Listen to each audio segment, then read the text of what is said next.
Yo, what's good people? So it's war number 11 of the season and we are up against one of the GOM family alliances in, I think, Erebus, is the way to say it. And yeah, up for me, I think I have 4 fights this war.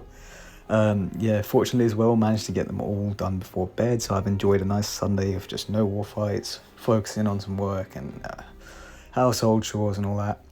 But yeah, no, 4 fights here, the first of which I put on the small boost for because it was believed to be the only fight I was going to be doing originally before bed, and it just happened that not long later we ended up realising, hey, I'm actually going to be able to push up in tier 2, and yeah, things just end up lining up to take all my fights, so it's a shame because ideally would have liked to chuck on probably bigger boosts for this one in hindsight. We'll see why when we get to the end of this one.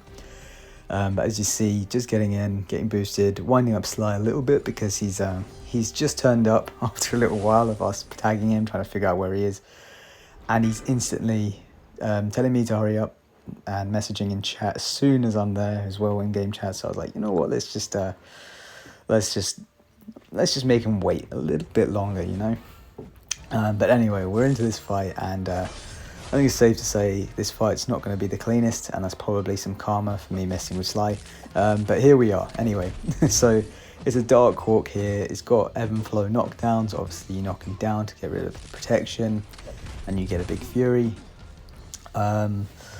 But yeah, he's also got, because he's a conduit defender, when you're knocking him down, he's going to be regenning a lot unless you've got 3 or more debuffs on him in this case, because Nebula is a sick and tired attacker, so that will come in handy after the special 3.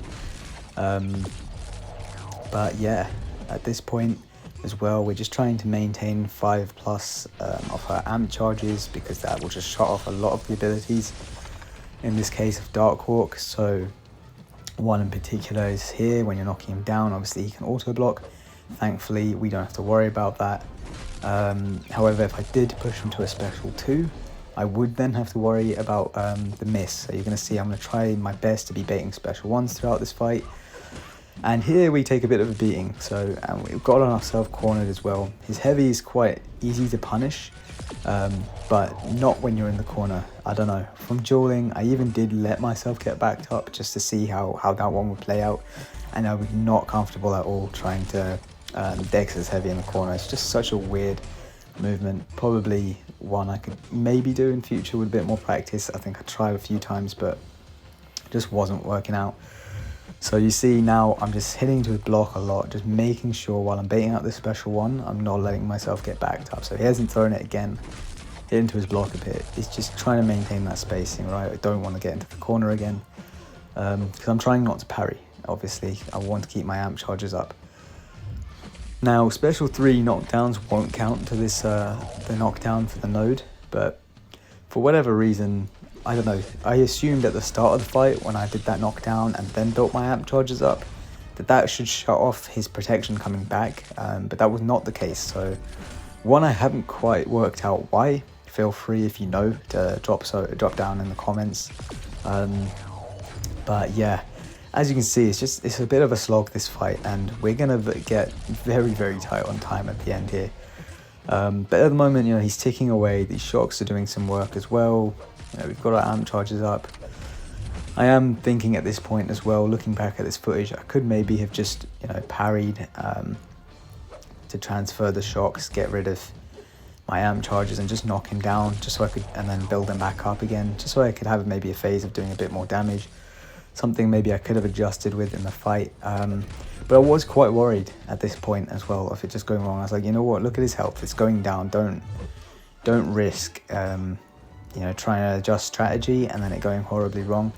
I was like, at this point, 27% is 22. As long as we're careful here and we don't do anything silly, we should still solo this one with enough time.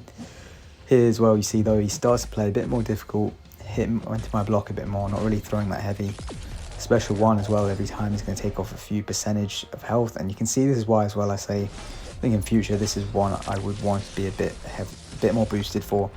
This is a rank 3 Nebula, but yeah, if I'm getting down this low on health, it's not as comfortable as I'd like. Obviously there was that phase where I was back in the corner, took a combo, that obviously should be taken into account, but I think, yeah, definitely would want slightly bigger boosts on this one for a bit more comfort. But you see now we get into this phase. I think one thing I have done quite well this fight is when I have been able to get those intercepts in, get loads of light intercepts, that's really helped with the rhythm here as well. I honestly, at that point, I don't know, something inside me was like, we're going to get hit by this heavy, aren't we? It came at me very fast and felt like one I was going to get clipped by, but thankfully didn't.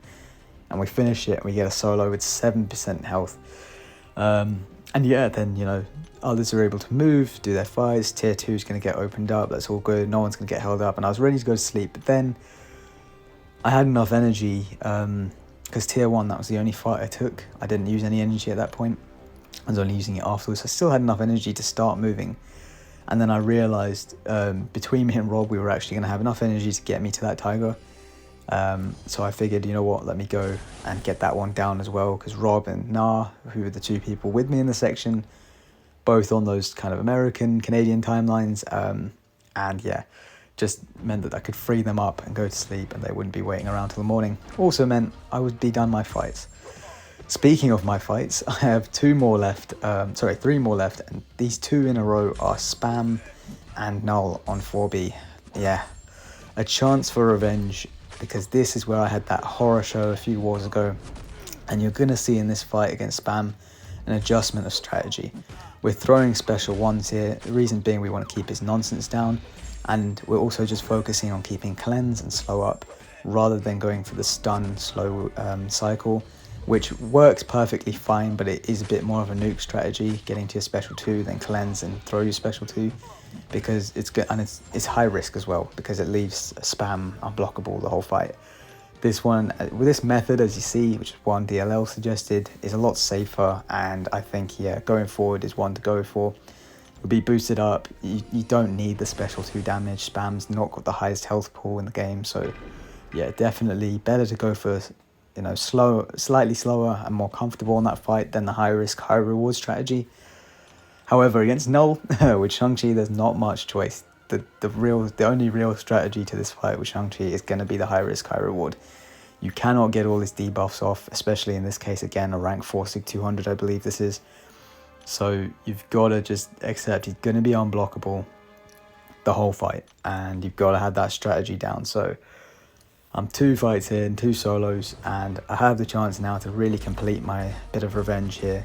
Although I technically did last war with Knull, but that one was still a bit scrappy and I wasn't entirely happy. So here you see really making use of my invulnerability boost, but nonetheless we're now moving on again. We've got him to his special 2 and it's like, right, go time.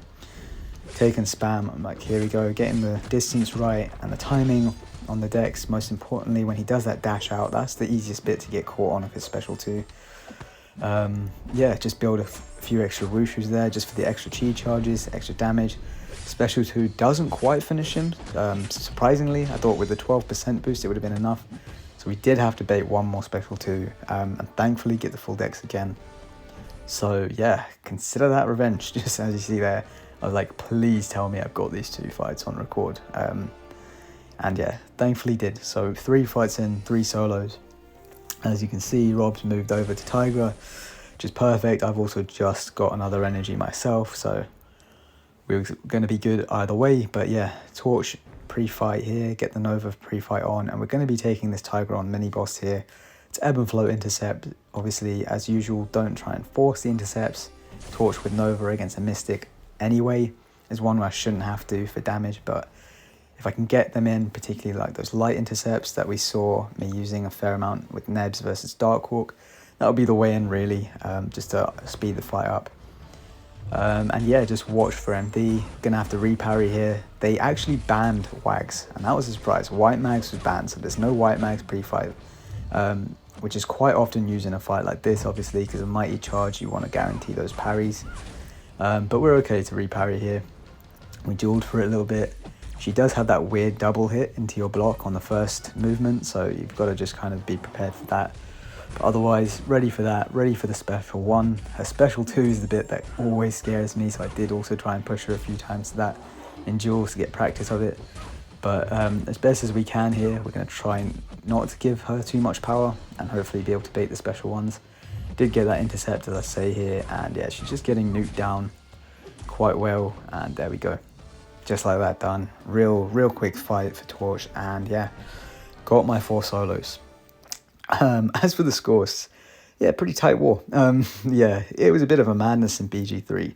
The opposing alliance gave away 110 deaths. I assume just given up at some point and were just trying to get clear. I think 49 of them were to our one Doom boss. It was crazy, but as you see here as well, they've got 3 more fights. But I think it's safe to say that we've won this war, and that puts us 8-3 for the season with 1 more war to go. So yeah, that last war is going to be crunch time for the Sealing Masters. Yet to see where this win obviously puts us, but we are going in with the kind of impression that this last war needs to be a win, and nothing else to secure Masters. But yeah, we'll see how it goes. It's going to be a very tense end to the season. But that will be that for the war video. So take care, and I'll see you in the next one. Oh, and I also threw 179 SIGs into this guy. So there's that too.